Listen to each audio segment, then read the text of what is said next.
A lot of Black women are intentionally choosing to not be at the forefront of this particular fight. And it's not because we don't care.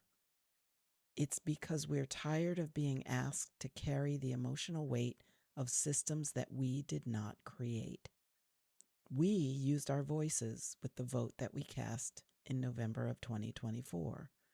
And we have historically used our voices for every humanitarian effort in this country since being brought here in the 1600s. Hi, my friend, and welcome to the Bounce Back Black Woman podcast. I'm Dell, and with God's help, I've overcome some of the toughest trials in life that I could ever have imagined. Do you find yourself struggling to move beyond a heartbreak or a hardship, asking God, why me? Well, I'm here to help women just like you heal and build the resilience to overcome life's greatest trials. If you long for joy and confidence again, this podcast is for you. So grab your headphones and those hardships. Let's talk.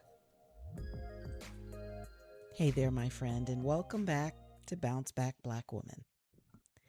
I want to let you know right off that today's episode might feel a little bit different, and that's okay because it's intentional on my part. Today, I'm not here to pretend that the world is fine, and I'm not here to tell you to just stay positive. And I'm definitely not here to act like what is happening around us in our country isn't affecting us each and every day. This is a real talk episode, and it may not be for everybody, but it's definitely for us. So let me say this plainly. Many of us are not dysregulated because we are weak. Most of us are not dysregulated because we are weak. We are strong, both individually and collectively, and we're dysregulated because we're actually paying attention.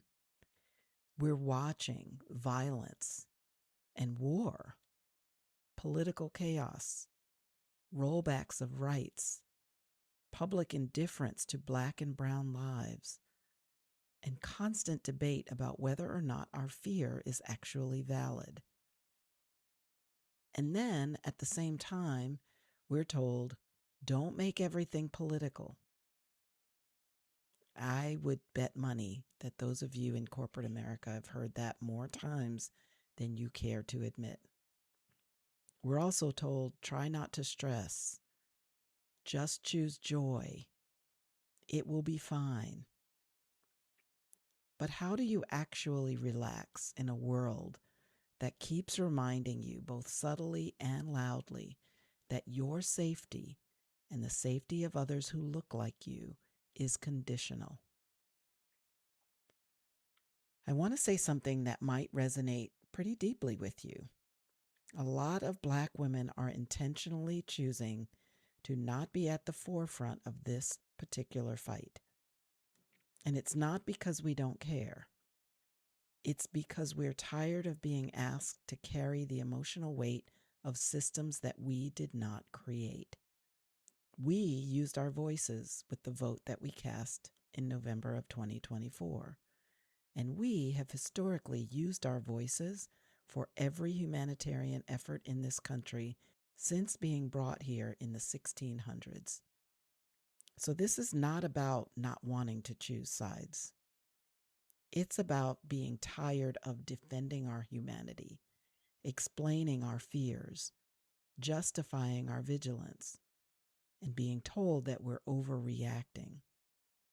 And yet, statistically, culturally, historically, we know the stakes. Most Black women fall into that 92%, and not because it's trendy, because survival has taught us clarity. So this isn't abstract for us. It's personal. Here's the part that rarely gets talked about. What dysregulation like this does to your nervous system. You see, your nervous system was not designed for constant exposure to threat. endless news cycles, doom scrolling throughout the night with horrific videos and commentary on what's going on, graphic images and public debates about who's worthy and who's not, being on alert without rest, and watching lies being told by our top officials in real time on television. So when you feel hypervigilant or emotionally exhausted or numb 1 minute and enraged the very next, or unable to focus or guilty for resting, know that that is not a character flaw. That is a biological response to prolonged unsafety. And here's the part that I want you to hear clearly, my friend. Systemic heartbreak is still heartbreak. You can be doing your personal healing work and still be impacted by collective pain, by others' pain. You can have boundaries and still feel grief. You can be strong and still feel tired. This is systemic heartbreak, and it doesn't get resolved by simply journaling. It requires regulation. We are choosing regulation over resolution for now, because we only control one of them. We are not fixing the world today, but we are allowed to protect our nervous systems. And that might look any number of ways. It might look like limiting how much news and social media you consume. It might look like choosing when to just disengage from the conversation and excuse yourself from that table. It may look like grounding your body and not simply just your thoughts.